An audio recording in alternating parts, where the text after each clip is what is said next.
Dear student, welcome to Biome Tutor classes. In this video lecture, we are going to discuss photosynthetic pigment. अभी तक हम different type के जो है historical aspects, light से जुड़ी हुई जो भी कंसेप्ट थी फोटोसिंथेसिस में, जेंथोफिल साइकिल, उनको हम डिस्कस कर चुके हैं। प्रेजेंट वीडियो लेक्चर्स में जो भी फोटोसिंथेटिक पिगमेंट्स हैं उनकी स्ट्रक्चर्स को हम थोड़ा सा देखेंगे। तो जब भी हम फोटोसिंथेटिक पिगमेंट्स की बात करते हैं तो फोटोसिंथेटिक पिगमेंट्स का मतलब होता है वो पिगमेंट जो फोटोसिंथेसिस में पार्टिसिपेट कर रहे हैं। अब फोटोसिंथेसिस में हमारे पास यहाँ पे लाइट जो है वो एक मेन कंपोनेंट था। अब लाइट का एकमात्र जो सोर्स है वो सोलर एनर्जी है। तो इस सोलर एनर्जी को एब्जॉर्ब कैसे किया जाए? सोलर एनर्जी को एब्जॉर्ब करने का जो एक सिस्टम डेवलप हुआ वो पिगमेंट के थ्रू था। ये पिगमेंट जो है वो सोलर एनर्जी को एब्जॉर्ब करते हैं और एब्जॉर्ब करके वो पर्टिकुलर केमिकल रिएक्शंस को in the form of chemical energy available करवाते हैं। तो वो सारी मैकेनिज्म हम बाद में देखेंगे। अभी हम ये देखेंगे कि ये फोटोसिंथेटिक पिगमेंट्स क्या होते हैं। तो ये तो सिंपल सी डेफिनेशन हमें समझ में आ गई कि वो पिगमेंट जो फोटोसिंथेसिस में भाग लेते हैं फोटोसिंथेटिक पिगमेंट्स कहलाते हैं। ये दो तरीके के होते हैं, पोरफायरिन डेरिवेटिव एंड कैरोटिनॉइड्स। देखिए पोरफायरिन जो है वो एक केमिकल ग्रुप है, एक स्ट्रक्चर है। तो इसको आगे हम देखेंगे। तो अभी बस आप ये ध्यान रखिए कि पोरफायरिन एक स्ट्रक्चर है। तो वो पिगमेंट्स जिसमें पोरफायरिन स्ट्रक्चर पाई जाती है उनको पोरफायरिन डेरिवेटिव्स कहते हैं। इसमें कुछ पिगमेंट्स आते हैं, कुछ और बायोमोलिकुलर स्ट्रक्चर्स भी आती हैं। जैसे हीम ग्रुप जो होता है वो भी पोरफायरिन से बना हुआ है, क्लोरोफिल जो होते हैं वो भी पोरफायरिन से बने हुए हैं। तो पोरफायरिन एक स्ट्रक्चर है। तो वो कौन कौन से मतलब अगर किसी पिगमेंट में पोरफायरिन स्ट्रक्चर पाई जा रही है तो उसको हम पोरफायरिन डेरिवेटिव्स कहते हैं। ये जो पोरफायरिन, अगर वो पोरफायरिन डेरिवेटिव नहीं है तो दूसरी कैटेगरी वहां पे कैरोटिनॉइड्स की हो सकती है। इनको आगे हम डिटेल में पढ़ेंगे। पोरफायरिन डेरिवेटिव जो है, यहाँ पे जब भी कभी आप पोरफायरिन डेरिवेटिव पढ़ोगे तो पोरफायरिन डेरिवेटिव में 4 पायरोल स्ट्रक्चर आप देखोगे। कितनी स्ट्रक्चर देखोगे? 4 पायरोल स्ट्रक्चर या 4 पायरोल रिंग आप देखोगे। तो पोरफायरिन डेरिवेटिव्स की इंपॉर्टेंट एक प्रॉपर्टी है कि इसमें जो पोरफायरिन स्ट्रक्चर जो होती है वो 4 पायरोल रिंग से बनी होती है। मिनिमम वह 4 पायरोल रिंग आपको दिखेंगी। ये पोरफायरिन जो रिंग है, अगर ये सर्कुलर रिंग है, क्लोज रिंग है, तो ये इस फॉर्म में भी पाए जा सकते हैं। जैसा कि क्लोरोफिल में हमें क्लोज रिंग के रूप में पोरफायरिन स्ट्रक्चर दिखती है। जरूरी नहीं है ये क्लोज रिंग के रूप में ही पोरफायरिन पाया जाए। कभी कभी ये ओपन रिंग, एक लीनियर चेन के रूप में भी पाए जाते हैं, उनको फाइकोबिलेंस कहते हैं। आगे हम डिस्कस करेंगे। तो कैरोटिनॉइड्स होते हैं। ये कैरोटिनॉइड्स में कार्बन की संख्या 40 होती है, C14 इनको बोला जाता है। ये दो तरीके के होते हैं, कैरोटीन और जेंथोफिल। कैरोटीन जो होते हैं ये प्योर हाइड्रोकार्बन होते हैं, इसमें सिर्फ हाइड्रोजन और कार्बन यहाँ पे मौजूद होते हैं। जबकि जो जेंथोफिल होते हैं इनमें हाइड्रोजन और कार्बन के अलावा ऑक्सीजन भी पाई जाती है, इसीलिए जेंथोफिल को ऑक्सीजनेटेड हाइड्रोकार्बन भी कहते हैं। कैरोटीन बहुत सारे टाइप की होती है, alpha carotene, beta carotene, gamma carotene, जिसमें बीटा कैरोटीन जो है वो मोस्ट कॉमन है और विटामिन ए का प्रीकर्सर भी यही बीटा कैरोटीन। आगे हम इसको देखेंगे। तो ये तो एक जनरल व्यू था। हमने जनरल व्यू में ये देखा कि हमारे फोटोसिंथेटिक पिगमेंट्स ओवरऑल कितने टाइप्स के हैं और उनमें क्या बेसिक डिफरेंस है। अब देखिए, अब हम एक एक करके इनके स्ट्रक्चर्स को थोड़ा सा डिस्कस करेंगे। अगर हम क्लोरोफिल को सबसे पहले देखें तो क्लोरोफिल की जो स्ट्रक्चर है, क्लोरोफिल को डिस्कवर किया था स्वेट, एक वैज्ञानिक थे। पेपर क्रोमेटोग्राफी टेक्निक्स का यूज करते हुए इन्होंने इसको डिस्कवर किया। ये लाइपोफिलिक होते हैं नेचर में। लाइपोफिलिक मीन्स ये लिपिड में सॉल्युबल होते हैं और ये प्रोकैरियोट्स एंड यूकैरियोट्स दोनों के अंदर ये अवेलेबल होते हैं। ऐसा नहीं है कि यूकैरियोटिक सिस्टम में ही ये पाए जाते हैं, ये प्रोकैरियोटिक सिस्टम में भी पाए जाते हैं। अब एक क्लोरोफिल की स्ट्रक्चर को अगर देखा जाए तो क्लोरोफिल में होता क्या है, जैसे अगर हम क्लोरोफिल में टोटल साइक्लिक रिंग देखें तो देखिए कई बार ये क्वेश्चन पूछ लिया जाता है कि क्लोरोफिल में कितनी साइक्लिक रिंग होती है। तो देखिए क्लोरोफिल में 5 साइक्लिक रिंग पाई जाती हैं। कितनी पाई जाएंगी? 5 रिंग पाई जाती हैं। और इस 5 रिंग में से जो 4 रिंग होती हैं वो पायरोल रिंग होती हैं, राइट। तो जो 4 रिंग होती हैं वो तो होंगी पायरोल रिंग। तो out of this 5 ring 4 ring जो हैं वो पायरोल रिंग है, राइट। जो आगे चल के ये पायरोल रिंग आगे चल के क्या बना रही है, पोरफायरिन बना रही है, ठीक है। एक रिंग और होती है इनमें एक्स्ट्रा, और ये रिंग नंबर 3 से फ्यूज रहती है, इसको कहते हैं साइक्लोपेंटेनॉल रिंग, साइक्लोपेंटेनॉल रिंग। इसके बारे में भी हम देखेंगे। तो इसका मतलब कई बार ये क्वेश्चन पूछ लिया जाता है कि क्लोरोफिल के अंदर कितनी रिंग पाई जाती हैं। तो अगर वो ये पूछ रहा है कि कितनी टोटल रिंग पाई जाती हैं, तो ये 5 टोटल साइक्लिक रिंग पाई जाएंगी, ये आंसर होगा। लेकिन अगर वो स्पेसिफिक करके पूछे कि पायरोल रिंग कितनी पाई जाएंगी, तो पायरोल रिंग उसके अंदर 4 पाई जाती हैं जो आगे चल के पोरफायरिन का निर्माण करती हैं। अब देखिए क्लोरोफिल की स्ट्रक्चर को देखते हैं। क्लोरोफिल के अंदर 4 पायरोल रिंग होती हैं, ये पहली रिंग, ये दूसरी, ये तीसरी और ये चौथी रिंग, इस तरीके से। तो 4 पायरोल रिंग हो गई। ये जो 4 पायरोल रिंग हैं, इसके कारण इस पोरफायरिन को टेट्रा पायरोल स्ट्रक्चर भी कहते हैं। किसी भी क्लोरोफिल में 2 पार्ट होते हैं, ये उसका हेड पार्ट, राइट, और ये जो पार्ट है ये इसका टेल पार्ट कहलाता है। ये जो टेल पार्ट है इसमें जो है अप्रॉक्सीमेटली 20 कार्बन्स होते हैं। ये कंप्लीट हाइड्रोफोबिक होता है। आगे भी हम थोड़ा सा इसको और डिटेल करेंगे, पर पहले हम हेड पार्ट को कवर कर लेते हैं। तो क्लोरोफिल के 2 पार्ट हो गए, हेड और टेल। क्लोरोफिल जो है इसमें होता क्या है, जो पायरोल रिंग है 4, ये मिथाइलिन बॉन्ड, ये देखिए बीच में जो बॉन्ड यहाँ पे पाया जा रहा है, ये वाला पार्ट, इसको कहते हैं मिथाइलिन ब्रिज। तो ये मिथाइलिन लिंकेज, मिथाइलिन लिंकेज के थ्रू चारों पायरोल रिंग जुड़ी रहती है, ठीक है। मिथाइलिन लिंकेज को अगर हम ऐसे देखें, CH, ठीक है। तो ये मिथाइलिन है। अगर मान लो ये मिथाइलिन आगे की तरफ जुड़ा हुआ है तो उसकी इसमें क्या होता है, ये इस तरीके से। तो ये मिथाइलिन स्ट्रक्चर कहते हैं इसको। होता क्या है, यहाँ पे ध्यान देने वाली बात ये है कि मिथाइल, ये जो 4 पायरोल रिंग हैं जो हेड बना रही हैं, इनके सेंटर में मैग्नीशियम पाया जाता है। और ये जो मैग्नीशियम है ये सेंटर में पाया जाएगा। सेंटर में जो मैग्नीशियम है, हमेशा ध्यान रखना, ये टोटल 4 बॉन्ड बनाता है। कितने बॉन्ड बनाएगा, 4 बॉन्ड बनाता है। और ये 4 बॉन्ड विद पायरोल नाइट्रोजन। और ये किसके साथ बना रहा है ये बॉन्ड, पायरोल रिंग की, पायरोल रिंग नाइट्रोजन, मतलब पायरोल रिंग की जो नाइट्रोजन एटम है उसके साथ ये बॉन्ड बना रहा है, राइट। लेकिन ये जो चारों बॉन्ड हैं इनकी केमिकल नेचर अलग अलग है, ठीक है। तो यहाँ पे केमिकल नेचर कैसे है, आउट ऑफ 4 वो 2 तो कोऑर्डिनेट बॉन्ड बनाता है, 2 तो कोऑर्डिनेट बॉन्ड बनाएगा नाइट्रोजन के साथ ही पायरोल रिंग के, लेकिन उनकी नेचर चेंज हो रही है। 2 कोऑर्डिनेट और 2 जो है वहाँ पे वो कोवेलेंट बॉन्ड बनाता है। तो यहाँ ध्यान रखने वाली बात ये है कि ये जो मैग्नीशियम है यहाँ पे टोटल 4 बॉन्ड बना रहा है पायरोल रिंग की नाइट्रोजन एटम के साथ, लेकिन चारों बॉन्ड में से 2 कोऑर्डिनेट बॉन्ड्स होते हैं, 2 कोवेलेंट बॉन्ड होते हैं। ये जो हेड पार्ट होता है ये साइक्लिक है लेकिन प्लेनर है, राइट। तो ये थोड़ा सा ध्यान रखने वाला बात है कि जो क्लोरोफिल का जो हेड पार्ट है वो साइक्लिक है, जबकि जो टेल पार्ट है वो लीनियर है।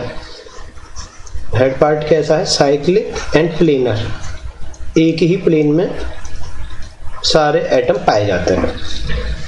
यहाँ पे जो मैग्नीशियम है वो सेंटर में पाया जाएगा, दो कोऑर्डिनेट दो कोवेलेंट बॉन्ड हैं और वो आयनिक स्टेज में नहीं पाया जा रहा है, Mg फॉर्म में पाया जा रहा है। और जब भी ये क्लोरोफिल लाइट को एब्जॉर्ब करता है, राइट, जब भी इस क्लोरोफिल से लाइट स्ट्राइक करेगी, यहाँ पे क्वेश्चन अब ये ध्यान रखने वाला है कि मैग्नीशियम की आयनिक स्टेज चेंज नहीं होती। अब क्वेश्चन ये उठता है कि क्लोरोफिल के अंदर आखिर ऐसा क्या है जिसकी वजह से ये लाइट एनर्जी को एब्जॉर्ब कर रहा है। बहुत अच्छा ये यहाँ पे क्वेश्चन बनता है। तो देखिए इस हेड पार्ट में आप देखोगे यहाँ पे single bond double bond alternate pattern में पाए जाते हैं। पूरे साइक्लिक स्ट्रक्चर में सिंगल और double bond most of the situations में एक अल्टरनेट पैटर्न में पाए जा रहे हैं। इस कारण वहाँ पे कॉन्जुगेट सिस्टम डेवलप हो गया है and chlorophyll molecule absorb energy due to conjugation system। तो क्लोरोफिल जो मॉलिक्यूल हैं उनकी एनर्जी एब्जॉर्ब करने के लिए ये जो अल्टरनेट पैटर्न में सिंगल और डबल बॉन्ड मौजूद हैं, इन सिंगल बॉन्ड और डबल बॉन्ड के कारण कंजुगेशन सिस्टम के कारण सोलर एनर्जी एब्जॉर्ब होती है। वहां पे मैग्नीशियम की आयनिक स्टेज चेंज नहीं होती, मैग्नीशियम तो Mg फॉर्म में ही वहां पाया जाता है, राइट। यहाँ पे जो पांचवी रिंग की बात कर रहे थे, साइक्लोपेंटेनॉन रिंग, ये साइक्लोपेंटेनॉन रिंग देखिए रिंग नंबर जो 3 है इसके साथ एक एक्स्ट्रा रिंग अटैच्ड है, राइट। तो ये जो रिंग एक्स्ट्रा अटैच्ड है, ये वाली जो रिंग है ये है साइक्लोपेंटेनॉन रिंग, क्योंकि इसमें 5 कार्बन हो गए हैं। साइक्लोपेंटेनॉन रिंग ये है, इसी को कहते हैं रिंग 5, रिंग नंबर 5। यहाँ पे जो टेल पार्ट है वो रिंग नंबर 4 से जुड़ा रहता है और जिस बॉन्ड से जुड़ा रहता है उस बॉन्ड का नाम भी ध्यान रखना, ये इंपॉर्टेंट है।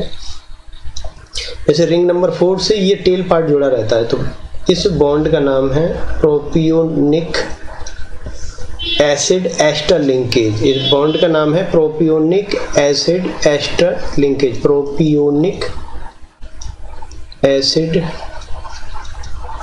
Ester linkage. तो इस बॉन्ड के थ्रू ये रिंग 4 के थ्रू रिंग 4 से ये टेल पार्ट क्लोरोफिल का जुड़ा रहता है।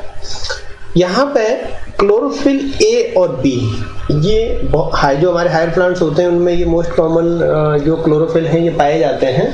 तो क्लोरोफिल ए और बी में अगर हम ये देखें कि इस हेड पार्ट में क्या डिफरेंस आता है, तो यहाँ पे ये जो R2 पोजीशन है, ये वाली जो पोजीशन है, यहाँ पे क्लोरोफिल A में CH3 पाया जाएगा, जबकि क्लोरोफिल B में CH3 की जगह पे CHO ग्रुप पाया जाता है। मतलब ये जो पोजीशन है ये R2 की पोजीशन दिखाई गई है क्लोरोफिल A और B में, राइट। R1 क्लोरोफिल A और B में सेम है, R3 क्लोरोफिल A और B में सेम होता है, जो लेकिन जो R2 की पोजीशन है, R2 में क्लोरोफिल A में पाया जाता है CH3 ग्रुप, जबकि यहाँ पे क्लोरोफिल B में R2 की जगह पे पाया जाता है CHO ग्रुप।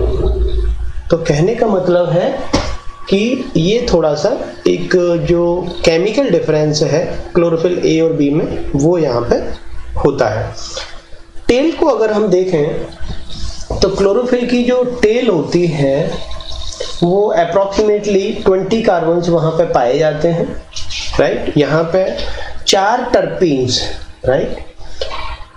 यहाँ पे देखिए आइसोप्रीन, 4 आइसोप्रीन यूनिट कंडेंस हो जाती हैं और इसीलिए यहाँ पे इस टेल पार्ट को हम टेट्रा आइसोप्रीनोइड एल्कोहल, टेट्रा आइसोप्रीनोइड एल्कोहल, यहाँ पे आपको OH ग्रुप मिलेगा।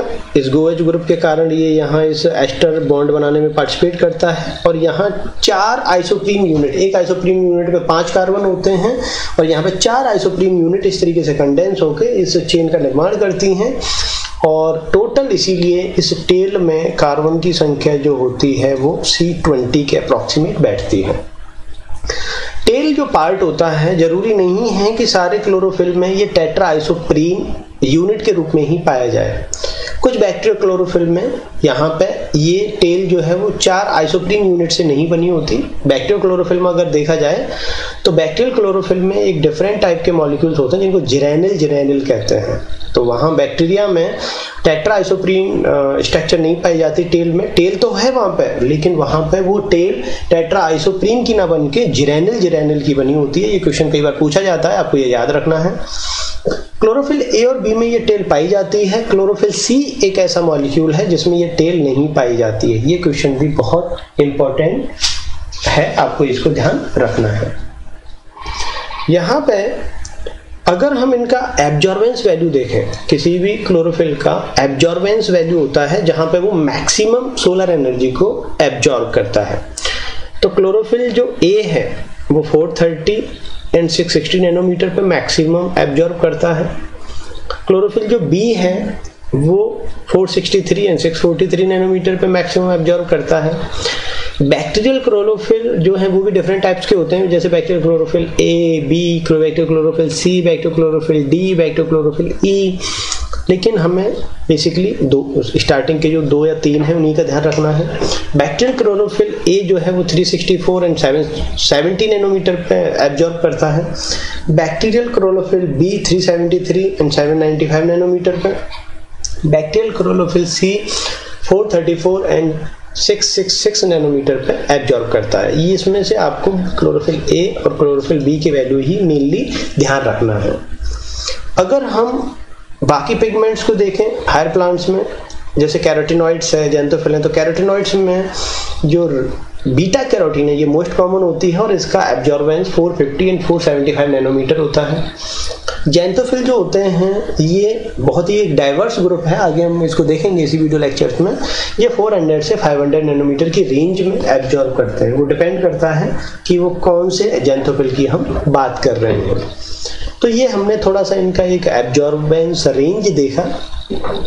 यहाँ पे थोड़ा सा क्लोरोफिल ए और क्लोरोफिल बी की थोड़ी सी हम बात कर लेते हैं।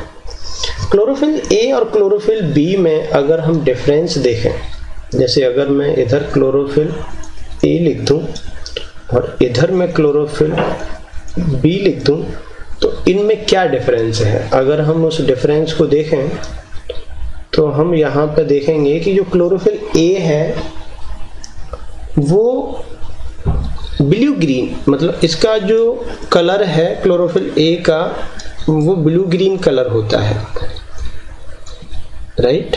जबकि क्लोरोफिल जो बी है इसका जो कलर है वो ब्लू ग्रीन ना होके वो ऑलिव ग्रीन होता है। पहली चीज तो ये, क्योंकि कई बार ये चीजें ना थोड़ी सी बड़ी कंफ्यूज करती हैं। और अब आप क्वेश्चन पूछोगे सर क्लोरोफिल ए और बी को ही आप क्यों अलग से कंपेयर कर रहे हो, क्योंकि हायर प्लांट्स में क्लोरोफिल ए और बी ही पाए जाते हैं मेनली क्लोरोफिल में से। दूसरा, यहाँ पे ये इसेंशियल फोटोसिंथेटिक पिगमेंट्स है, ये इसेंशियल पिगमेंट्स है। अगर इसको हम हटा दें तो फोटोसिंथेसिस नहीं होगी, तो ये इसेंशियल पिगमेंट है, ठीक है।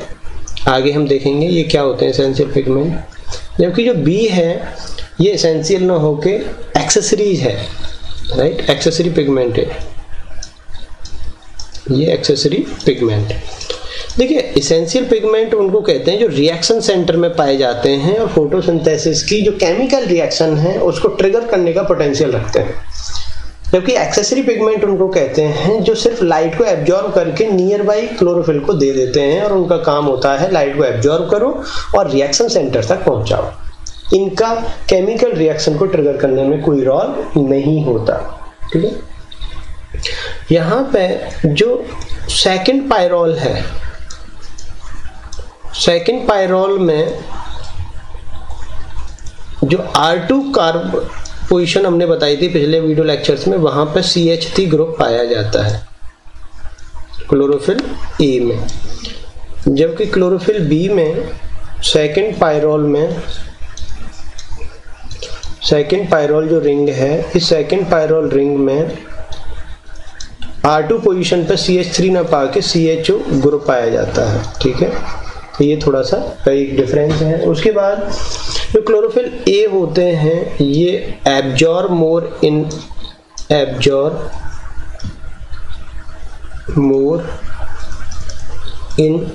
Red light.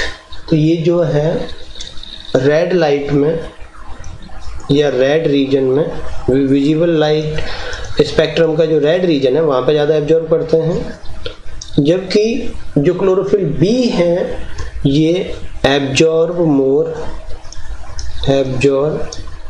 मोर इन वायलेट ब्लू, ये वायलेट ब्लू रीजन में ज़्यादा एब्जॉर्ब करते हैं।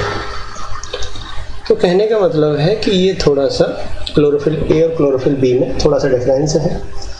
जब भी दोनों पिगमेंट्स का आप एब्जॉर्प्शन स्पेक्ट्रा देखेंगे, एब्जॉर्प्शन स्पेक्ट्रा कहते हैं कि एब्जॉर्बेंस और का वेवलेंथ के साथ ग्राफ, एब्जॉर्बेंस का वेवलेंथ के साथ, मतलब पर्टिकुलर किस वेवलेंथ की लाइट को कोई पिगमेंट कितना ज़्यादा एब्जॉर्ब कर रहा है, तो उसको हम एब्जॉर्बेंस स्पेक्ट्रा कहते हैं। यहाँ पे मैंने बोला कि क्लोरोफिल जो ए है उसकी 2 पीक आती हैं, मैंने पिछले उसमें बताया था क्लोरोफिल बी की भी 2 पीक आती हैं। तो देखिए इसीलिए इनकी एब्जॉर्बेंस स्पेक्ट्रा में 2 पीक आई हैं। क्लोरोफिल ए जो है वो रेड रीजन में एब्जॉर्ब कर रहा है, इसीलिए क्लोरोफिल ए की पीक, ये वाली पीक जो होती है ये ज़्यादा हायर होती है, जबकि जो बी, हालांकि डायग्राम में ये थोड़ी सी नीचे दिखाती है बट एक्चुअल में ये थोड़ी सी ऊपर होती है। आप जब भी बनाओगे तो इस पीक को ऊंचा बनाओगे, क्लोरोफिल ए की इस पीक को आप थोड़ा नीचे बनाओगे, क्योंकि क्लोरोफिल ए हायर एब्जॉर्बेंस इस जोन में करता है और ये रीजन जो है रेड रीजन में आता है। लेकिन क्लोरोफिल जो बी है वो पहली पीक वहाँ पे हायर होगी, राइट। यहाँ पे जो है जो फर्स्ट पीक है वो हायर पीक आएगी क्लोरोफिल बी में, क्योंकि ये जो मैक्सिमम एब्जॉर्ब करता है ये वायलेट ब्लू रीजन में करता है, ठीक है। तो ये जो एब्जॉर्बेंस स्पेक्ट्रा होते हैं इनका भी बड़ा मतलब है, ये ऐसे रैंडमली कुछ भी नहीं बना देते, वहाँ पे इनका बड़ा एक मतलब होता है। क्लोरोफिल जो होते हैं, अगर हम ये देखें कि क्लोरोफिल का डिस्ट्रीब्यूशन क्या है, तो देखिए जो एल्गी होते हैं, सबसे पहले तो प्रोटिस्ट, जो यूनिसेलुलर यूकैरियोट्स हैं जिनको हम प्रोटिस्टा कहते हैं, यहाँ पे पिगमेंट्स को लेके बड़ा ही एक वो रहता है, जहाँ कहीं भी फोटोसिंथेसिस पाया जा रहा है वहाँ कैरोटिनॉइड्स तो सब में है, ये हमेशा याद रखिए, राइट। कैरोटिनॉइड्स तो आंख बंद करके सब में है। फाइकोबिलेंस जो है वो सिर्फ 2 में है, ब्लू ग्रीन एल्गी में और रेड एल्गी में, बाकी क्लोरोफिल को लेके डिफरेंस है वो हम देख रहे हैं। प्रोटिस्टा में जहाँ फोटोसिंथेसिस पाया जाता है उसमें जैसे एक प्रोटिस्ट होते हैं यूग्लिनॉइड्स, जिसमें यूग्लिना होते हैं। यूग्लिना में अगर हम देखें तो यूग्लिना के अंदर chlorophyll A and chlorophyll B ही पाए जाते हैं। ऑब्वियसली कैरोटिनॉइड्स होंगे वहाँ पे, लेकिन कैरोटिनॉइड्स तो जहाँ कहीं फोटोसिंथेसिस है वहाँ हर जगह है, तो मैं उसको लिख नहीं रहा, अभी मैं सिर्फ क्लोरोफिल का डिफरेंस बता रहा हूँ। प्रोटिस्टा के अंदर एक और फोटोसिंथेसिस ग्रुप है जिसको हम कह रहे हैं डाइटम्स, राइट। उसको क्या कह रहे हैं, डाइटम्स। इसके अलावा एक और है डाइनोफ्लैजिलेट्स, डाइटम्स एंड डाइनोफ्लैजिलेट्स। हालांकि ये दोनों ग्रुप अलग अलग हैं, लेकिन यहाँ पिगमेंट्स को लेके सिमिलैरिटी है। दोनों ही ग्रुप में chlorophyll A and chlorophyll C पाया जाता है। ऑब्वियसली यहाँ भी कैरोटिनॉइड्स होगा। तो ये तो बात की हमने प्रोटिस्टा को लेके। प्रोटिस्टा के बाद आते हैं हम एल्गी पे। यहाँ भी पिगमेंट्स को लेके, क्लोरोफिल को लेके बड़ा डाइवर्सिफिकेशन है और इनके क्लासिफिकेशन का सबसे बड़ा आधार ही क्लोरोफिल डाइवर्सिटी है। अगर हम ग्रीन एल्गी क्लोरोफाइसी की बात करें, राइट, तो ग्रीन एल्गी में जो क्लोरोफिल पिगमेंट पाए जाते हैं वो पाए जाते हैं chlorophyll A and chlorophyll B, right. यहाँ भी कैरोटिनॉइड्स होंगे। ग्रीन एल्गी के बाद जो ब्राउन एल्गी हैं, राइट, जिनको फियोफाइसी कहते हैं, तो ब्राउन एल्गी में यहाँ पाए जाएंगे क्लोरोफिल ए तो हर जगह होगा ही, chlorophyll C. Red algae, right, red algae में यहाँ पे जो पिगमेंट्स होंगे वो हैं क्लोरोफिल ए तो होगा ही, क्लोरोफिल डी। दो चीजें हमेशा याद रखना फोटोसिंथेसिस में, जहां कहीं फोटोसिंथेसिस है वहां क्लोरोफिल ए होगा ही होगा। हम यूकैरियोटिक सिस्टम के लिए बोल रहा हूं मैं ये चीज, जहां कहीं भी फोटोसिंथेसिस हो रहा है वहां क्लोरोफिल ए होगा ही होगा, वहां कैरोटीनॉइड्स होगा ही होगा। ठीक है, उसके बाद अब आते हैं हम हायर प्लांट। हायर प्लांट्स में अब चूंकि एल्गी का तो हम देख चुके हैं, एल्गी के अलावा bryophytes, pteridophytes, gymnosperm and angiosperm. ठीक है, तो ये जो चार ग्रुप हैं, इन चारों के चारों ग्रुप में जो क्लोरोफिल पाया जाएगा वो पाया जाएगा chlorophyll A and chlorophyll B, ये हमेशा याद रखना। ठीक है, तो क्लोरोफिल को लेके जो थोड़ा सा डाइवर्सिफिकेशन है उसकी हमने थोड़ी सी बात की। ठीक है, इसमें एक और है थोड़ा सा, एक बैक्टीरिया है जहां कई बार ये क्वेश्चंस आ जाता है। अगर हम बैक्टीरिया की बात करें तो बैक्टीरिया में क्लोरोफिल, जो यूकैरियोटिक क्लोरोफिल है वो नहीं पाए जाते, लेकिन एक एक्सेप्शन है और उस बैक्टीरिया का नाम है ब्लू ग्रीन एल्गी या साइनोबैक्टीरिया। अगर हम इसमें बात करें तो यहाँ पे क्लोरोफिल ए पाया जाता है। क्लोरोफिल ए के अलावा यहाँ कैरोटीनॉइड्स एंड फाइकोबिलेंस पाए जाते हैं। ठीक है, बाकी क्लोरोफिल नहीं पाए जाते साइनोबैक्टीरिया में। ये अकेला ऐसा प्रोकैरियोटिक ऑर्गेनिज्म है जिसमें यूकैरियोटिक टाइप के क्लोरोफिल पाए जाते हैं, जिसको हम क्लोरोफिल ए कहते हैं। क्लोरोफिल ए के अलावा यहाँ कोई क्लोरोफिल नहीं पाया जाता। इसके अलावा यहाँ कैरोटीनॉइड्स भी होते हैं, राइट।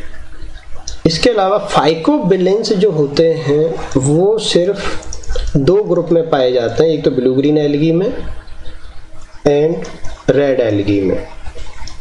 ठीक है, इसके अलावा फाइकोबिलेंस और कहीं नहीं पाए जाते।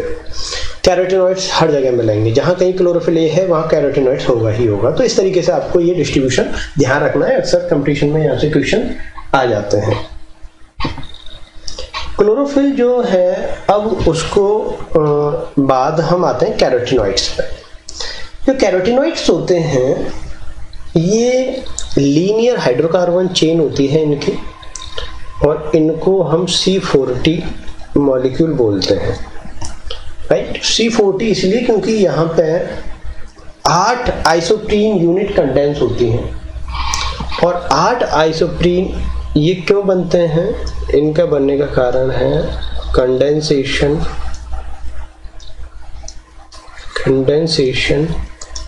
Of 8 isoprene unit, 8 isoprene unit, और एक आइसोप्रीन यूनिट में होता है 5 कार्बन। तो 8 आइसोप्रीन यूनिट जब कंडेंस होंगी तो वहां पर C40 इस तरीके से स्ट्रक्चर डेवलप हो जाती है। तो कैरोटीनॉइड्स होते हैं ये लाइफोफिलिक होते हैं, ये भी लिपिड में सॉल्युबल होते हैं, और ये दो तरीके के होते हैं, राइट। इनकी एब्जॉर्बेंस जो रेंज है वो हमने बात की पिछले उसमें कि ये दो तरीके के होते हैं, कैरोटीन और जेंथोफिल। कैरोटीन में जैसे alpha carotene, beta carotene, gamma carotene, lycopene, ये डिफरेंट टाइप के कैरोटीन्स होते हैं, और उसमें मोस्ट कॉमन जो होती है वो बीटा कैरोटीन होती है। जबकि जो जेंथोफिल होते हैं उसमें ल्यूटीन, जियाजेंथिन, वॉयलोजेंथिन, एस्टाजेंथिन, ये डिफरेंट टाइप के जेंथोफिल्स होते हैं, और 400 से 500 नैनोमीटर की रेंज में ये एब्जॉर्ब करते हैं। जो कैरोटीन होते हैं, जैसे ये ऊपर की जो स्ट्रक्चर है ये कैरोटीन स्ट्रक्चर है, बीटा कैरोटीन। तो देखिए यहाँ इसमें प्योरली हाइड्रोकार्बन नेचर है, यहाँ पे कहीं भी आपको ऑक्सीजन इस स्ट्रक्चर में नहीं दिख रही है। इसीलिए वो कैरोटीनॉइड्स जिनमें सिर्फ हाइड्रोकार्बन नेचर पाई जाए, ऑक्सीजन नहीं पाया जाए, उन कैरोटीनॉइड्स को हम कैरोटीन कहते हैं। जबकि नीचे वाली जो स्ट्रक्चर है मोस्ट कॉमन तरीके से जो जेंथोफिल होता है वो ल्यूटीन होता है। यहाँ पे आपको देखिए ऑक्सीजन OH ग्रुप के रूप में पाई जा रही है। इसका मतलब जो जेंथोफिल हैं ये वो कैरोटीनॉइड्स हैं जिनमें हाइड्रोजन और कार्बन के अलावा ऑक्सीजन भी पाई जाती है। इसका मतलब ये ऑक्सीजनेटेड हाइड्रोकार्बन नेचर के जो कैरोटीनॉइड्स होते हैं वो ज़ैंथोफिल होते हैं, जबकि नॉन ऑक्सीजनेटेड जो कैरोटीनॉइड्स होते हैं वो कैरोटीन कहलाते हैं। इसका मतलब कैरोटीनॉइड्स दो तरीके के होते हैं, कैरोटीन और ज़ैंथोफिल। बेसिक डिफरेंस इनमें जो है वो ऑक्सीजन को लेके है। कैरोटीन में कोई ऑक्सीजन नहीं होती, ज़ैंथोफिल में हाइड्रोकार्बन के अलावा ऑक्सीजन भी पाई जाती है।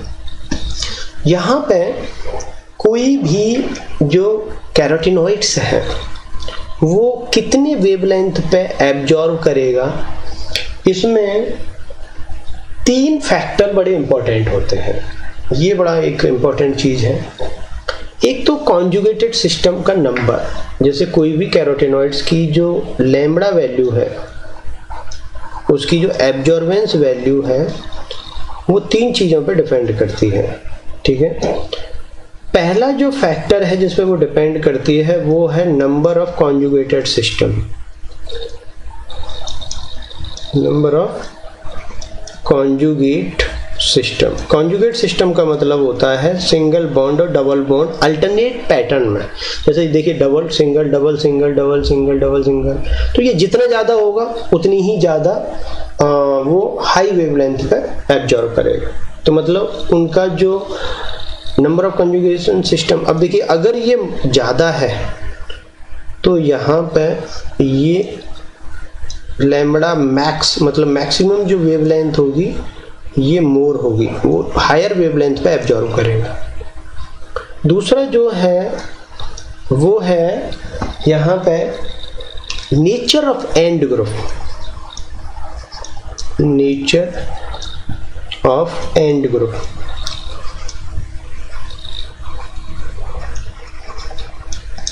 देखिए लास्ट में यहाँ पे कुछ ग्रुप्स ऐड हैं, जैसे ये है। इन एंड ग्रुप्स, इनको एंड ग्रुप्स कहते हैं, जो लास्ट में ग्रुप्स ऐड हैं, अगर इनकी नेचर कॉन्जुगेशन सिस्टम को बढ़ाने वाली है, मतलब इनमें भी अगर single double bond alternate pattern में पाया जा रहा है तो ये कॉन्जुगेशन सिस्टम की मात्रा को बढ़ा देते हैं, तो उसमें ये और ज़्यादा हायर वेवलेंथ पे एब्जॉर्ब करेगा। तो जो एंड ग्रुप है, अगर मान लो साइक्लिक स्ट्रक्चर तो जुड़ी हुई है लेकिन इसमें कोई डबल बॉन्ड नहीं है तो कॉन्जुगेशन सिस्टम वहाँ नहीं बढ़ता है, तो नेचर ऑफ एंड ग्रुप भी उसकी वेवलेंथ को बढ़ा देते हैं, मतलब वो हाई वेवलेंथ पे एब्जॉर्ब करेगा। फिर इसमें तीसरा है आइसोमेरिक कॉन्फ़िगरेशन। ये भी एक केमिकल एक कंसेप्ट है, आइसोमेरिक कॉन्फ़िगरेशन। ठीक है, तो ये 3 फैक्टर ऐसे हैं जो किसी भी कैरोटीनॉइड्स के एब्जॉर्बेंस को बढ़ाते हैं या प्रभावित करते हैं सबसे ज़्यादा। कैरोटीनॉइड्स जो है इसको हमने देखा कि भाई जो कैरोटीन है ये नॉन ऑक्सीजनेटेड है, नॉन ऑक्सीजनेटेड, जबकि जो ज़ैंथोफिल हैं ये ऑक्सीजनेटेड है, ऑक्सीजनेटेड हाइड्रोकार्बन है। यहाँ पे इनके फंक्शंस बड़े इंपॉर्टेंट हैं। कैरोटीनॉइड्स का मेन जो फंक्शंस होता है वो होता है इनको ऑक्सीडेटिव डिग्रेडेशन से बचाना। तो जो कैरोटीनॉइड्स हैं इनके 2 मेन फंक्शंस हैं। एक तो एक्ट एज एक्सेसरी पिगमेंट, आगे हम पढ़ेंगे इसको, act as N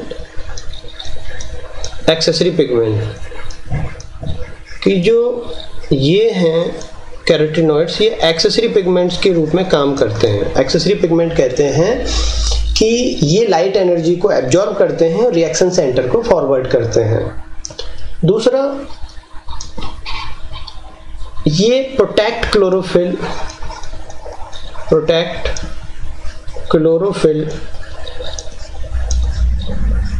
from oxidative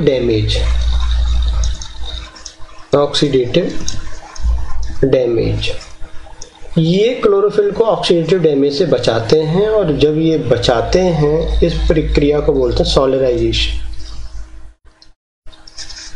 देखिए ये क्या है, जब भी कभी हाई इंटेंसिटी लाइट पेड़ पे पड़ती है, लीफ पे पड़ती है, तो क्लोरोफिल डिग्रेड होने लगते हैं। तो कैरोटीनॉइड्स क्या करते हैं, डिफरेंट उनकी अप्रोच हैं जिनके माध्यम से वो क्लोरोफिल को हाई इंटेंसिटी लाइट की प्रेजेंस में टूटने से बचाते हैं। राइट। तो ऑक्सीडेटिव डैमेज से प्रोटेक्ट करते हैं, ये इनका एक बहुत बड़ा एक फंक्शन है। अब क्वेश्चन ये उठता है कि ये ऑक्सीडेटिव डैमेज से किस तरीके से प्रोटेक्ट करते हैं, राइट। तो यहाँ पे हमने इस चीज को लेके अलग से एक वीडियो लेक्चर बनाया था, जिसमें हमने जेंथोफिल साइकिल, वीडियो लेक्चर्स में हमने जेंथोफिल साइकिल को डिस्कस किया था। उसमें इसकी पूरी मैकेनिज्म को हमने वहाँ पे डिस्कस किया है। वहाँ से आपको इसके बारे में और फर्दर डिटेल मिल जाता है। ऑक्सीडेटिव डैमेज अगर किसी क्लोरोफिल का हो रहा है तो उसके लिए एक टेक्निकल टर्म भी यूज होती है, उसको बोलते हैं सोलराइजेशन। किसी भी क्लोरोफिल का ऑक्सीडेटिव डैमेज होना सोलराइजेशन कहलाता है, ठीक है। तो सोलराइजेशन से ये प्रोटेक्ट करते हैं कैरोटीनॉइड्स। और कैरोटीनॉइड्स में भी अगर कभी स्पेसिफिक पूछे कि कौन ज्यादा करता है तो जेंथोफिल का खास तौर से रोल होता है। तो ये थोड़ा सा कैरोटीनॉइड्स के बारे में हमने देखा। कैरोटीनॉइड्स के बाद आते हैं हम फाइकोबिलेंस पे। जो फाइकोबिलेंस होते हैं, फाइकोबिलेंस जो हैं यहाँ पे भी 4 पायरोल रिंग पाई जाती हैं। देखिए ये पहली, ये सेकंड, ये थर्ड और ये फोर्थ। कहने का मतलब है कि क्लोरोफिल के अंदर क्या था, ये चारों पायरोल रिंग इस तरीके से मिथाइलिन बॉन्ड से जुड़ी हुई थी, इसलिए हमने इसको पोरफायरिन कहा। लेकिन अगर मैं मान लो इस मिथाइलिन बॉन्ड को तोड़ दूं तो ये साइक्लिक स्ट्रक्चर इस तरीके से पायरोल रिंग की लीनियर रूप में कन्वर्ट हो जाएगी और यही लीनियर स्ट्रक्चर फाइकोबिलेंस कहलाती है। इसका मतलब कि पोरफायरिन की जो साइक्लिक स्ट्रक्चर क्लोरोफिल में बन रही थी उसके एक मिथाइलिन बॉन्ड को अब तोड़ दोगे तो वो साइक्लिक स्ट्रक्चर जब लीनियर में कन्वर्ट हो जाती है उसी को हम फाइकोबिलेंस कहते हैं। ये जो फाइकोबिलेंस होते हैं यहाँ भी 4 पायरोल पाए जाते हैं, लेकिन यहाँ मैग्नीशियम नहीं पाया जा रहा क्योंकि ये लीनियर है तो मैग्नीशियम रुकेगा ही नहीं। यहाँ पे ये जो लीनियर स्ट्रक्चर है टेट्रापायरोल, राइट, ये जो टेट्रापायरोल की जो लीनियर स्ट्रक्चर है ये एक प्रोटीन से जुड़ी रहती है, राइट। ये प्रोटीन जो है, अब चूंकि फाइकोबिलेंस जो हैं वो 2 ही ग्रुप में पाए जाते हैं। अब ये 2 ग्रुप कौन कौन से हैं? पहला ग्रुप है ब्लू ग्रीन एल्गी और दूसरा ग्रुप है रेड एल्गी। इसके अलावा फाइकोबिलेंस कहीं नहीं पाए जाते, हमेशा याद रखना। अब ब्लू ग्रीन एल्गी और रेड एल्गी में जो है प्रोटीन्स डिफर होती हैं। जिस प्रोटीन से ये टेट्रापायरोल कनेक्ट है, ये प्रोटीन जो होती है ये ब्लू ग्रीन एल्गी और रेड एल्गी में डिफर होती है। थोड़ा सा टेट्रापायरोल में भी डिफरेंस पाया जाता है रेड एल्गी और ब्लू ग्रीन एल्गी में। वो अब इस टेट्रापायरोल में क्या डिफरेंस पाया जा रहा है वो हम बाद में देखेंगे, पहले हम प्रोटीन का डिफरेंस देखते हैं। अगर हम ब्लू ग्रीन एल्गी में देखें तो ब्लू ग्रीन एल्गी में जो प्रोटीन्स पाई जाती है उसको बोलते हैं फाइकोसाइनिन।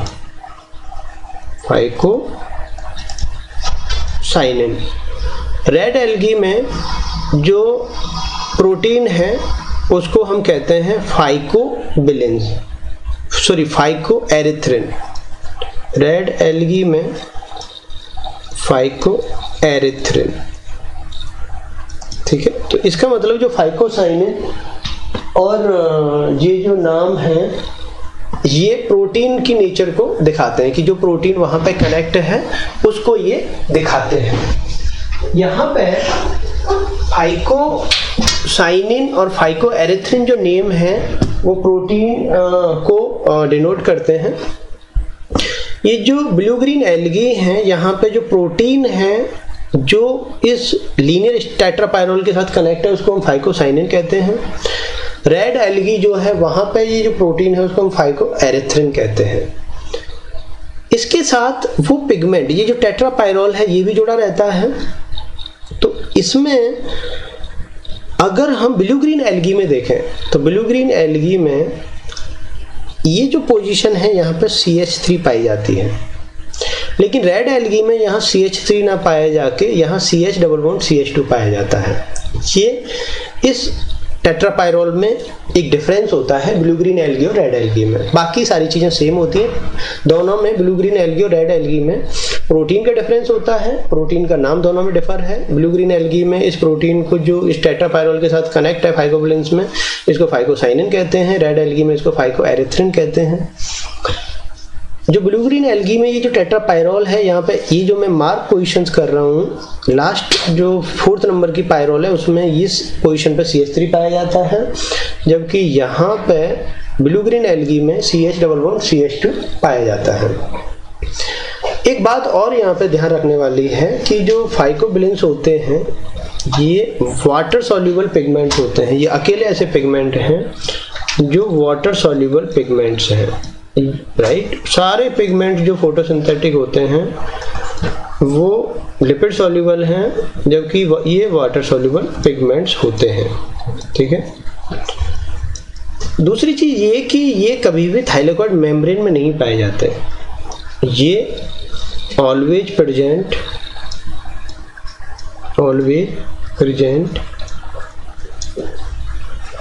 इन फाइकोबिलिसोम्स। ये किस में पाए जाते हैं? फाइकोबिलिसोम्स में पाए जाते हैं। अब ये फाइकोबिलिसोम्स क्या होती है ये देखिए। जैसे हम थाइलेकॉइड मेम्ब्रेन की स्ट्रक्चर बनाएं तो थाइलेकॉइड मेम्ब्रेन हम इस तरीके से बनाते हैं, ग्रीनम इंटरग्रीन, राइट। इस तरीके से हमने पढ़ा था। ये कॉइन लाइक स्ट्रक्चर थाइलेकॉइड होती है। इनमें क्या होता है कि ये जो थाइलेकॉइड मेम्ब्रेन है इसके बाहर की तरफ इस तरीके से कुछ स्ट्रक्चर्स लगी रहती हैं। तो ये तो हो गया thylakoid, right.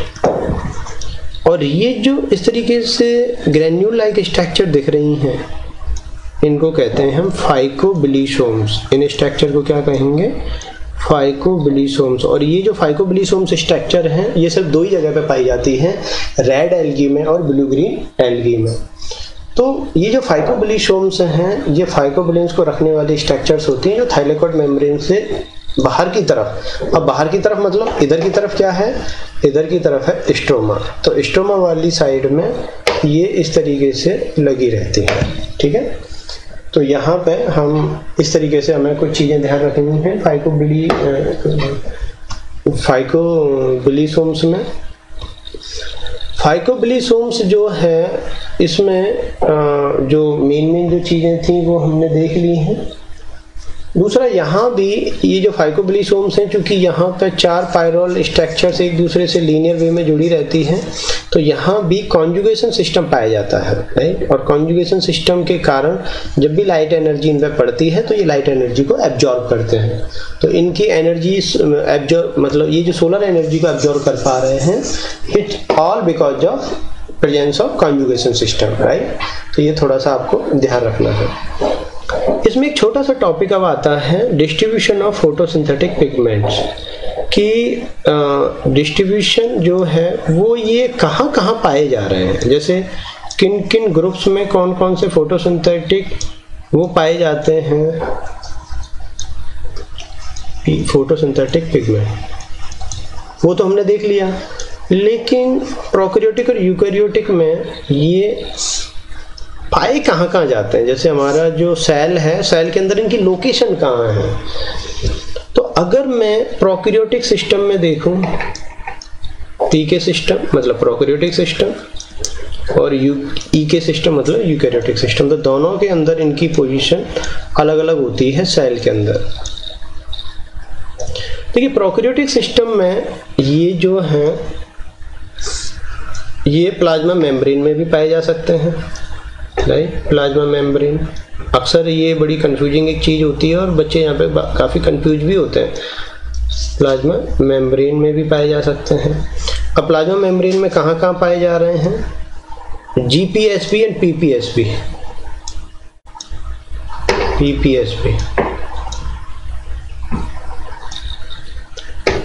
Green purple sulphur bacteria, purple sulphur bacteria. जैसे GPSB के बजाय तो आप सीधा अगर ये बोलो GSB ग्रीन सल्फर बैक्टीरिया और पर्पल सल्फर बैक्टीरिया, वो ज़्यादा सही रहेगा, उससे कंफ्यूजन नहीं होगी।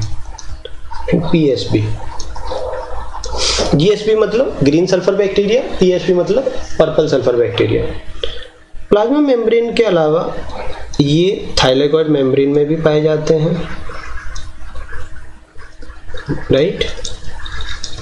थाइलेकॉइड मेम्ब्रेन, थाइलेकॉइड मेम्ब्रेन जो है ये कहाँ पाई जाती है, तो ये एग्जांपल्स आपको देखने को मिलता है ब्लू ग्रीन एल्गी या साइनोबैक्टीरिया में, ठीक है। थाइलेकॉइड मेम्ब्रेन के अलावा ये जो है फाइकोबिलिसोम्स में भी पाए जाते हैं, राइट। और जहाँ भी शब्द आ जाए फाइकोबिलिसोम्स, वहाँ दो ही ग्रुप आपको ध्यान में लाने हैं, और फाइकोबिलिसोम्स में या तो वो रेड एल्गी होगा या फिर वो ब्लू ग्रीन एल्गी होगा। अब ब्लू ग्रीन, हम प्रोकैरियोटिक सिस्टम की बात कर रहे हैं, तो यहाँ पे एग्जांपल में क्या आएगा, ब्लू ग्रीन एल्गी। मतलब ब्लू ग्रीन एल्गी के अंदर जो पिगमेंट्स होते हैं वो थाइलेकॉइड मेम्ब्रेन और फाइकोबिलिसोम दोनों में पाए जाते हैं। इसके अलावा कुछ और स्ट्रक्चर्स भी होती हैं जो इम्पोर्टेंट हैं और इनके नाम बहुत ज़्यादा आते हैं, जैसे क्लोरोसोम, राइट। क्लोरोसोम एक स्ट्रक्चर है। क्लोरोसोम जो स्ट्रक्चर है ये, इसके बारे में हम थोड़ा पढ़ेंगे। क्लोरोसोम जो है ये पाई जाती है ग्रीन सल्फर बैक्टीरिया में। हम देखेंगे क्लोरोसोम क्या है। क्लोरोसोम के अलावा क्रोमेटोसोम, ठीक है, क्रोमेटोफोर, क्रोमेटोफोर या क्रोमेटोसोम, ये दोनों एक ही बात है, क्लोरोमेटोफोर या क्रोमेटोसोम, क्रोमेटोफोर या क्रोमेटोसोम। ये पाया जाता है पर्पल सल्फर बैक्टीरिया में, PSB में, राइट, पर्पल सल्फर बैक्टीरिया में। तो हमने बैक्टीरियल सिस्टम में देखा कि प्लाज्मा मेम्ब्रेन में भी फोटोसिंथेटिक पिगमेंट पाए जा सकते हैं, जैसा कि green sulphur bacteria, purple sulphur bacteria में होता है। थाइलेकॉइड मेम्ब्रेन में भी ये पाए जा सकते हैं, जैसा कि ब्लू ग्रीन एल्गी में होता है। फाइकोबिलिसोम्स, जिनके बारे में अभी हमने पिछली स्लाइड्स में बात की, यहाँ भी पाए जा सकते हैं प्रोकैरियोटिक सिस्टम में, जैसा कि ब्लू ग्रीन एल्गी में होता है। क्लोरोसोम ग्रीन सल्फर बैक्टीरिया रखते हैं, क्रोमेटोफोर या क्रोमेटोसोम पर्पल सल्फर बैक्टीरिया रखते हैं। यूकैरियोटिक सिस्टम की अगर हम बात करें तो यूकैरियोटिक सिस्टम में जो फोटोसिंथेटिक पिगमेंट्स होते हैं वो दो ही जगह पे पाए जाते हैं, या तो वो थाइलेकॉइड मेम्ब्रेन में पाए जाएंगे, राइट। और अगर थाइलेकॉइड मेम्ब्रेन, अब ये मोस्ट कॉमन सिचुएशन है, राइट। मोस्टली जो पिगमेंट्स होते हैं यूकैरियोटिक सिस्टम में वो थाइलेकॉइड मेम्ब्रेन में ही पाए जाते हैं। लेकिन एक ग्रुप ऐसा है जहां पे वो फाइकोबिलिसोम्स में भी पाए जाते हैं यूकैरियोटिक सिस्टम में। और यूकैरियोटिक सिस्टम में अगर फाइकोबिलिसोम्स का नाम आ रहा है तो यहाँ पे एग्जांपल्स आ जाते हैं रेड एल्गी, राइट। इसका थोड़ा सा ध्यान रखना है। अब इसमें बाकी सारी चीजें तो हम डिस्कस कर चुके हैं, लेकिन इसमें जो दो शब्द आ रहे हैं वो थोड़े से नए हैं। एक तो क्लोरोसोम और एक है क्रोमेटोसोम या क्रोमेटोफोर। इनको थोड़ा सा ब्रीफ में देख लीजिए ये क्या है, क्योंकि कई बार यहाँ से थोड़ा सा क्वेश्चन आ जाता है। पहला हम देख लेते हैं क्लोरोसोम की, क्लोरोसोम क्या होते हैं, ठीक है। देखिए ग्रीन सल्फर जो बैक्टीरिया होते हैं वहां पे ये पाए जाते हैं।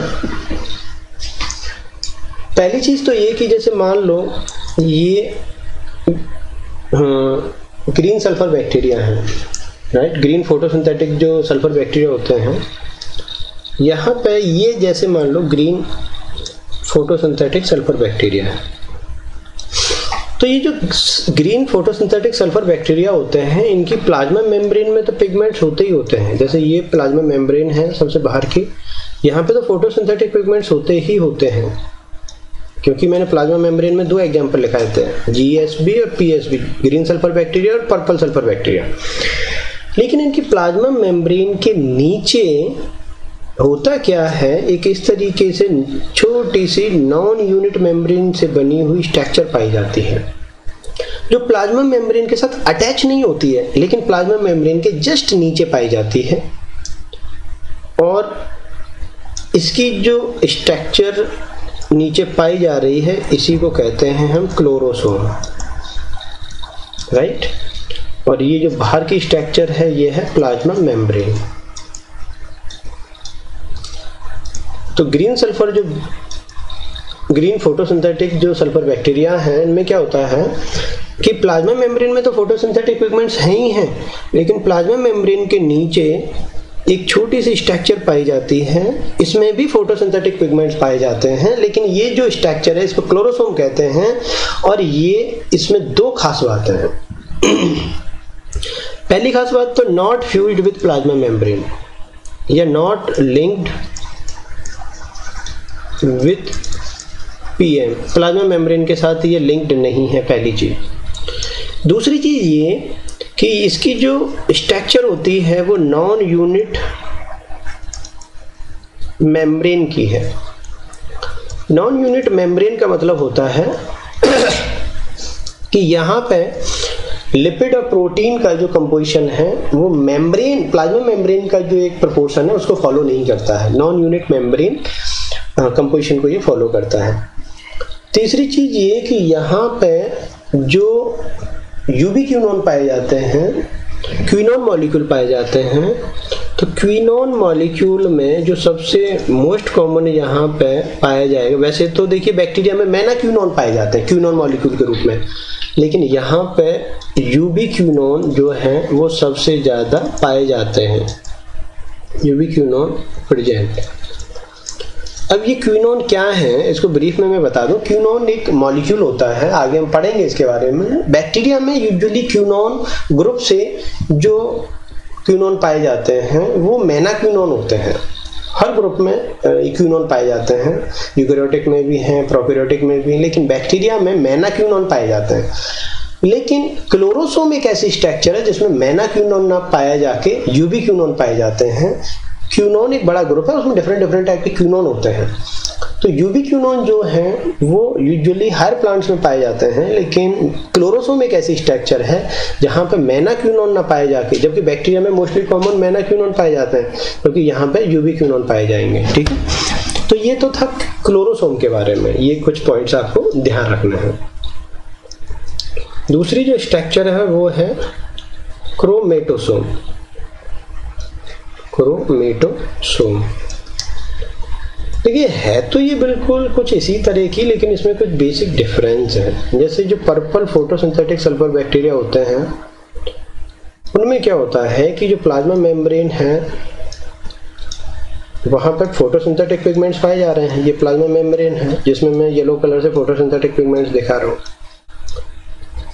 इन बैक्टीरिया में ये जो प्लाज्मा मेम्ब्रेन है ये कुछ जगह पे अंदर की तरफ इन्वेजिलेट कर जाती है। इन्वेजिलेट का मतलब होता है अंदर की तरफ इस तरीके से फोल्डिंग बना लेती है, और इस फोल्डिंग में भी फोटोसिंथेटिक पिगमेंट्स पाए जाते हैं। क्योंकि ये प्लाज्मा मेम्ब्रेन से बन रहा है तो इसमें भी वो पिगमेंट्स पाए जाते हैं। तो ये जो स्ट्रक्चर बनी इसको अब हम क्लोरोसोम नहीं कहेंगे, इसको कहेंगे क्रोमेटोसोम। क्रोमेटोसोम, और ये है प्लाज्मा मेम्ब्रेन,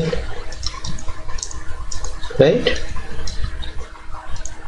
क्रोमेटोसोम में 2-3 पॉइंट्स आपको ध्यान रखने हैं।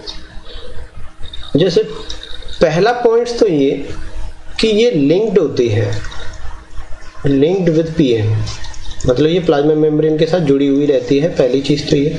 जबकि ऊपर जो हमने क्लोरोसोम पढ़ा था वो लिंक्ड नहीं था।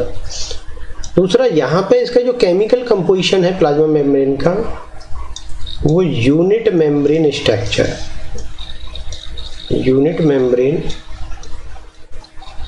स्ट्रक्चर, मतलब इसकी जो मेम्ब्रेन है वो यूनिट मेम्ब्रेन स्ट्रक्चर मॉडल को फॉलो करता है। मतलब उसका केमिकल कंपोजिशन वही होगा लिपिड प्रोटीन का जो प्लाज्मा मेम्ब्रेन का पाया जाता है। यहाँ पे जो क्विनोन मॉलिक्यूल सबसे ज्यादा पाया जाता है वो यूबी क्विनोन नहीं है। यहाँ पे क्या पाया जाएगा, मैना क्विनोन सबसे ज्यादा पाया जाता है, मैना क्विनोन प्रेजेंट। बैक्टीरिया के अंदर सबसे ज्यादा पाए जाने वाला क्विनोन भी मैना क्विनोन ही है, जो कि एक मोस्ट कॉमन कंडीशन है। लेकिन क्लोरोसोम में मैना क्विनोन ज्यादा नहीं था, वहां पे कौन सा था, यूबी क्विनोन ज्यादा था। जबकि यूबी क्विनोन जो है वो हायर प्लांट्स में पाया जाता है। ठीक है, तो इस तरीके से ये कुछ पॉइंट्स थे जो क्लोरोसोम और क्रोमेटोसोम को लेके हमें ध्यान रखने। कई बार ये क्वेश्चन पूछ लिया जाता है। क्लोरोसोम जो है ये कंडीशन पाई जाती है, अगर हम इसका एग्जाम्पल देखें तो green photosynthetic purple bacteria, sulphur bacteria, green photosynthetic sulphur bacteria.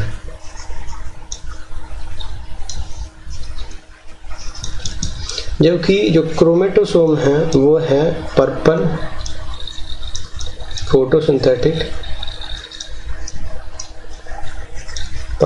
Photosynthetic sulphur bacteria. तो ये कुछ एग्जांपल्स हैं और ये कुछ पॉइंट्स है क्लोरोसोम और क्रोमेटोसोम के बारे में। क्रोमेटोसोम को ही क्रोमेटोफोर भी कहते हैं, राइट। तो मोस्ट ऑफ द जो क्वेश्चंस हैं पिगमेंट्स के स्ट्रक्चर को लेके, उनके डिस्ट्रीब्यूशन को लेके, वो यहाँ से आप इजीली पुटअप कर सकते हो।